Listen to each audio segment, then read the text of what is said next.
We told you last season that many people across the United States and in a half dozen other countries have been diagnosed with a strange malady called Havana Syndrome.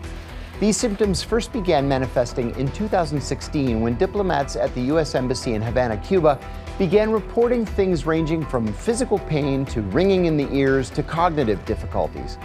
Many had diagnosable traumatic brain injuries.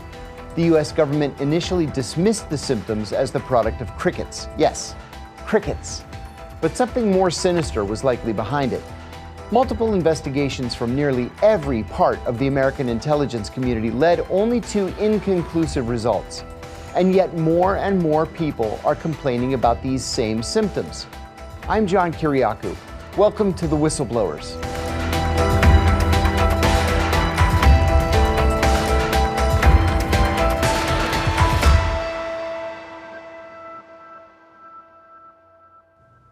Havana Syndrome is a perplexing condition. When diplomats at the U.S. Embassy in Havana began reporting things like physical pain, migraines, nausea, ringing in the ears, and even traumatic brain injuries, the State Department and the Department of Defense called the events anomalous health incidents. CIA Director William Burns called them attacks after several senior CIA officers said that they had been targeted.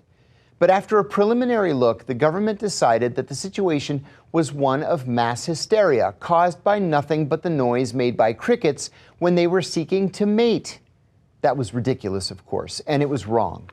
In the following months and years, dozens of American diplomats and government officials in places as far-flung as Hanoi, Bogota, Washington, Australia, Moscow, and elsewhere reported symptoms associated with Havana Syndrome. Even the CIA's former station chief in Moscow resigned from the agency and led a lawsuit saying that he too was a victim of Havana Syndrome and that the CIA was not taking him or other victims seriously. Doctors now confirm that the syndrome is real. There's verifiable damage done to victims, and many of them can show evidence of these traumatic brain injuries.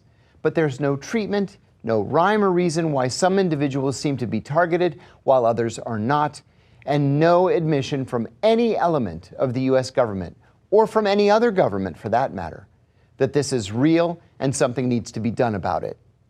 As time has passed since we learned about the first cases, more and more people have raised the question of whether Havana Syndrome might be the result of something called a directed energy weapon. It sounds far-fetched to many.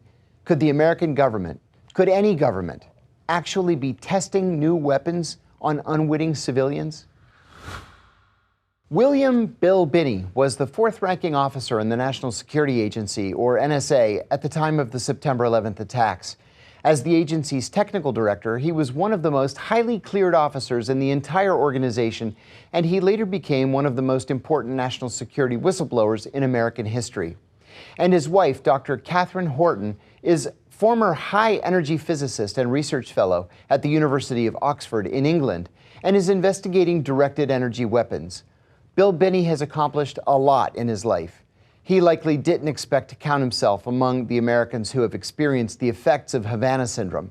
We'll talk to him about the possibility that this is, in fact, a weapon. Bill, Katherine, welcome. We're so happy to have you. It's good to be with you. Nice to be here. Bill, Katherine, let's begin with the basics of Havana Syndrome. This seemed to come as a surprise to just about everybody, and indeed it wasn't even discovered until 2016. Based on what you know, what are the signs of Havana Syndrome, and why hadn't we heard about it or its symptoms before 2016? Well, my wife is more adept at answering that, but what I know about those kinds of syndromes in embassies, that some of this very similar kind of thing occurred in the Moscow embassy in the early 1970s, and it was due to microwave radiation. And I think that's probably has something to do with this somehow. But would you? Yeah, I would. One of the things I would like to point out is that when I read the official symptoms like nausea, ringing in the ears, the first thing I noticed, especially about ringing in the ears, that one has to be very careful because there are different weapons technologies at play here. So in principle, one can there's something called the fry effect. You can crank up the power on a microwave, aim it at the person's head, and at a certain intensity, this person can hear the microwave. So there's basically current being induced in the auditory system, and then one can hear a ringing. However, among all the targeted individuals, of which there are thousands in the United States alone, there's also another way to cause this, and that could have also been done at embassy staff, which is using a previously implanted microchip and then torturing people with ringing in the ears by basically pumping white noise to the microchip. Now, when people were discussing Havana Syndrome, they wanted to focus on directed energy weapons and microwave energy and so on. And that's true. That's first where one should start. But then also one has to keep in mind that embassy staff in particular would be CIA agents who would have been, on FBI agents, who would have been implanted without their knowledge and consent with microchips, almost, a pro forma. So that is also another way of torturing people. And also microchips are, in my experience, being used to guide the weapons through the walls. So if you're aiming a microwave or directed energy weapons at somebody through maybe one wall, maybe even several walls, which is entirely possible, you need some sort of marker to know that you actually hit the person. There are some, guiding technology, but if you really want to target somebody's head, especially when they're sitting at the desk moving back and forth, it helps having markers of, technology already on the person, like covertly, non-consensually implanted microchips that then give you a coordinate system. And I say that because in the analysis we've done, I've worked with a Belgian university where we have scanned victims who complained about directed energy weapon attacks. We found microchips in all of them. One can actually measure the radio frequency emission from these microchips. Now, for those who already struggle with Havana Syndrome, that's very far out to then take another technology. But usually this comes as a package. Covert non-consensual implanting goes along with directed energy weapon attacks in pretty much 100% of the cases. I mentioned in a previous episode of the show that not a single day goes by that I don't receive an email from somebody who believes that he or she is suffering from some sort of government experimentation. In many cases, these people, quite unfortunately, are mentally ill. But in many cases, they are legitimately suffering from something, and they have the MRIs and the CAT scans to prove it. Is it possible to differentiate between people who need to be medicated and people who are suffering as a result of something electronic? Yes, that is actually very, very easy to do. And what I would say, so that, again, there are two things. One is the directed energy weapon attacks, which usually happen and then the attackers stop. So unless one can catch them in the act and record live evidence, this is something that I've done because I came under attack. I managed to film how I was being shot at with directed energy weapons, and I used metal foil to show that one could hear the impact and actually see the foil move as well in a completely sealed room. So that's possible, but it is much easier to prove that victims are in fact victims and not mentally ill by finding the microchips. And as I said, we found microchips in all of them. So the way to do that is to use a standard bug detector. I've got one here that I always use because there's a very high frequency range from 1 megahertz to 6 gigahertz. And then one can literally scan the body. Typically, the strongest microchip is in the neck, in our experience. And then one can hold the I'll show it this time. One can hold the bug detector to the neck and move it around, change the angle until it shows a signal. And the smoking gun evidence that also distinguishes the microchip from any background radiation is, first of all, that you can reproduce this any time of the day. You will always find a microchip, but more importantly, that the radiation from these microchips is polarized, which means that at a certain angle, you will see the maximum. So little LEDs show up as you pick up a signal, and you will see the maximum signal at a certain angle. It will go down as you change the angle. So that is a telltale sign for polarized radiation.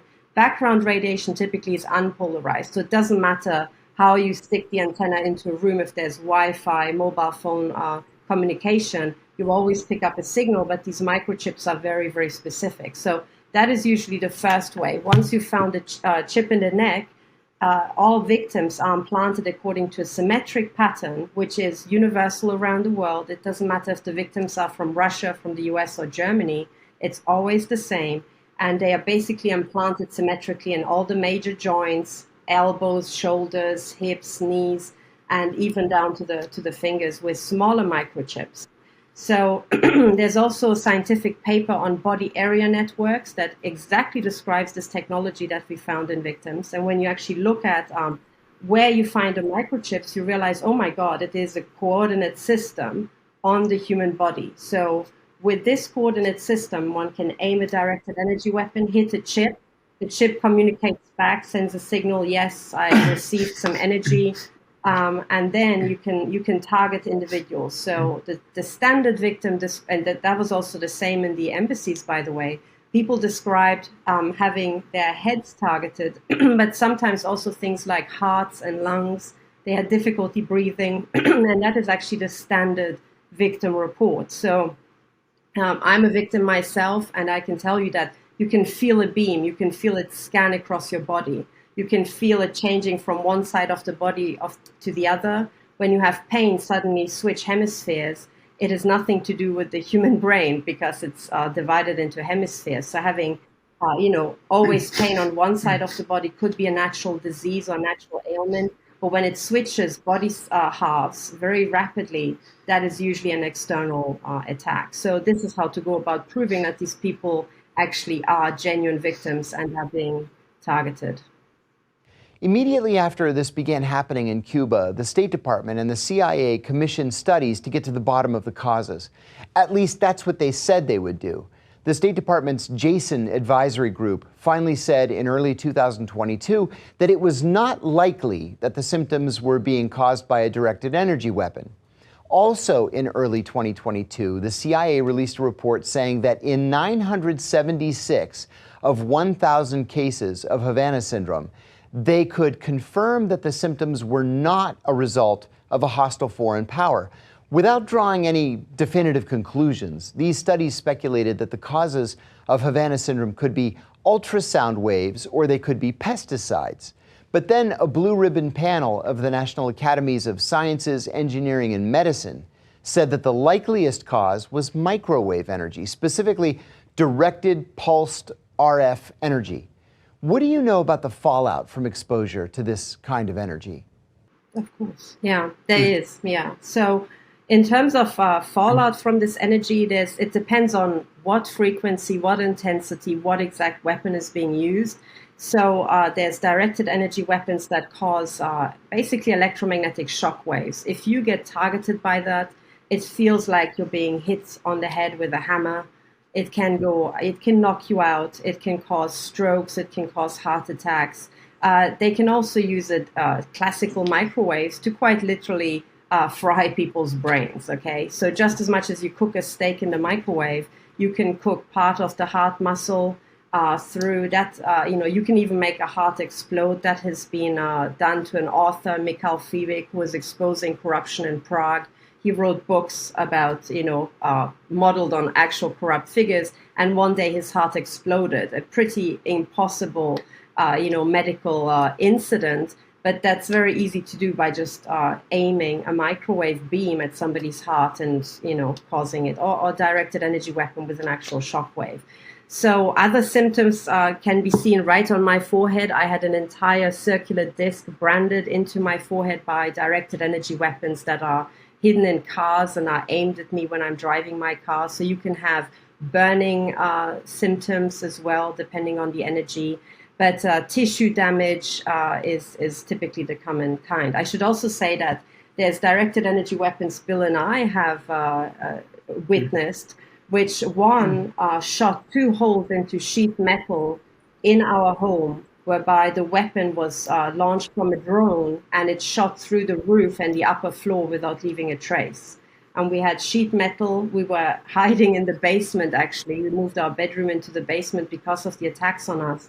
And we had put metal whiteboards on the ground floor, on the ground, to shield ourselves on the floor below. And in the middle of the night, we heard these loud bangs, and we went upstairs and found 2 holes in the sheet metal, but there was no hole in the roof and the ceiling above. So this is a directed energy weapon that is directing the energy longitudinally, very precisely, to try to shoot through metal shielding, whereby leaving the roof and the upper floor, ceiling and floor of the upper floor completely unharmed. So these energies can be carefully tuned at what depth the shock wave actually has its maximum impact. And what that means is that an ambassador sitting at his desk inside the embassy, maybe in a windowless room, and from a drone above, you can quite literally, shoot his brain or his heart, making him have an instantaneous shock to the heart attack, or cause what would look like probably an aneurysm, brain bleeding, and kill him like that. So anything is possible with this technology. Bill and Katherine, thank you. We're speaking with NSA whistleblower Bill Binney and his wife Katherine about Havana Syndrome and directed energy weapons. We're going to take a short break, but stay with us. We're going to get into what the U.S. government may be planning in the way of new weapons for future battlefields and how those weapons are tested. But more importantly, we'll talk to Bill about his own experience with these weapons.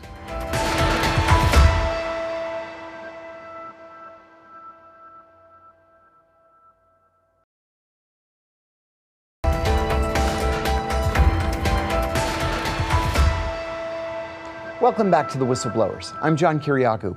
We're speaking with famed NSA whistleblower Bill Binney. Bill was one of the leading technological minds in the American government before becoming one of the most important whistleblowers in recent history. Today we're joined by him and by his wife, Dr. Katherine Horton, a former high-energy physicist and research fellow at the University of Oxford, to discuss Havana Syndrome and directed energy weapons. Good to have you both with us. Bill, I know that you've been suffering with symptoms consistent with Havana Syndrome. We're told studies conducted by different governmental entities found the initial phase is a result of a sonic disturbance. And 15% of people who show Havana Syndrome symptoms also show a disruption in brain activity and eventually traumatic brain injury. What's your experience been like? Well, mine I don't think is Havana Syndrome type. It's like implants, because I've got and I'm being treated for pain for it, and the physician has never seen anything like this, but it's like 4 points on each of my legs in a parallel position on both legs, and the pain sometimes just alternates back and forth between those 4 points. I mean, it's a point pain. I can put a finger on it on each of the 8 points, 4 on each leg, and that's where the pain's coming from. And then we have an x-ray that shows something embedded there. There's something there. I've been trying to get somebody to take it out, but I think they're all afraid to take it out because it might imply the government's doing something very, very sadistic.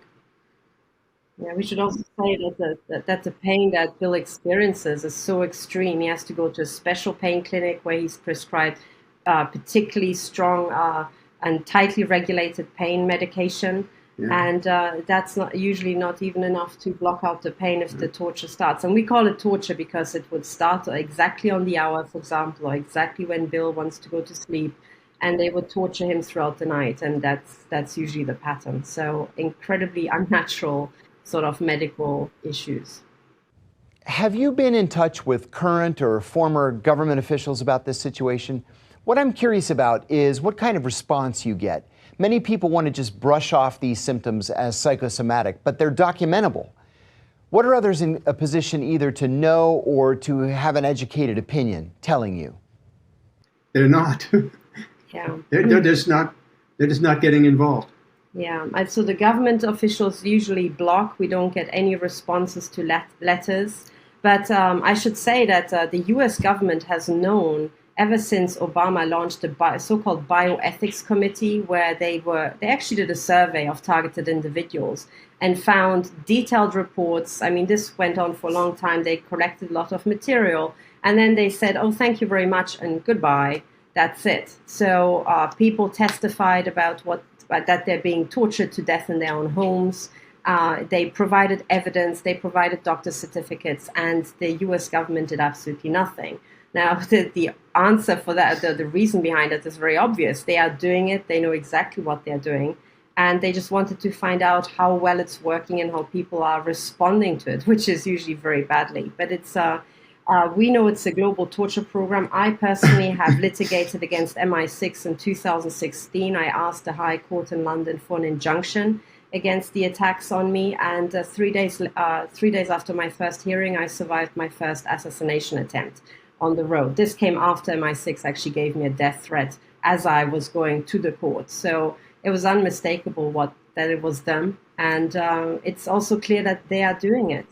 But when you analyze the victim cases, how they are distributed throughout Europe, most of them are in Germany, in North America, most of the victims are in the United States, and you really map out what is being done and how ruthless people are, I would say that this is really a global torture program, whereby victims get loaded in and get tortured to death. During the torture, they typically experience anything that that would be in the arsenal of the intelligence agencies: directed energy weapons, microwave burning, but also things like hacking and housebreaking and car sabotage. It's almost like they are guinea pigs or training dummies to train up the next generation of torturers. You and I had a conversation about this issue years ago, and you said something that has always stuck with me. You said, "It may sound crazy, but I think there's some science behind it," when talking about the complaints of people who said that they were suffering from the result of these directed energy attacks. Can you tell us what you meant by that? Can you explain what the science is? Our experience is that they can follow people wherever they are. We trace these, even going to Europe, we trace the signals that were here in different states hitting us, also went with us over there. So, they follow you wherever you go. I have one final question that I think many of us formerly in the intelligence community would have. A lot of people who have worked in government, and especially in the post-1975 intelligence community, have trouble concluding that the government would experiment on innocent, unwitting civilians. We know that the CIA certainly did this for many, many years, from the early 1950s until 1975 and the advent of the Church Committee. But deep down, do you think this is a government program? Do you think the Pentagon, or perhaps the CIA or NSA, are doing this? I think you just named the three that were primarily responsible, in my view. FBI also. FBI, yeah, sorry. Yeah, all of them, all of the above. But I should also say that MI6, the whole Five Eyes is involved. BND in Germany is involved. We know the Polish are involved. So for a long time, we assumed that it's a NATO-wide torture program. But it's actually bigger than NATO, because nations that are not officially in NATO also torture their population. So it is really a global torture program. Thank you, Bill Binney and Dr. Katherine Horton, for helping us shed light on this new and very important issue. And thank you to our viewers for tuning in. In the 5th century BC, the ancient Greek city-state of Athens and the city-state of Sparta fought each other in a conflict called the Peloponnesian War. On the eve of that conflict, in an assembly of Greek city-states seeking peace, a delegate from the city-state of Corinth said, "Many times before now, we have told you what we were likely to suffer from Athens. And on each occasion, instead of taking to heart what we were telling you, you chose to suspect our motives and to consider that we were speaking only about our own grievances." Well, that's the life of the whistleblower. Why is it that when people make a revelation, so many members of the public, or the government, or the media feel that it's just complaining? How many times have we seen whistleblowers make revelations only to be branded as fantasists or crackpots? That has to end. Thank you for joining us for another episode of The Whistleblowers. I'm John Kiriakou. We'll see you next time.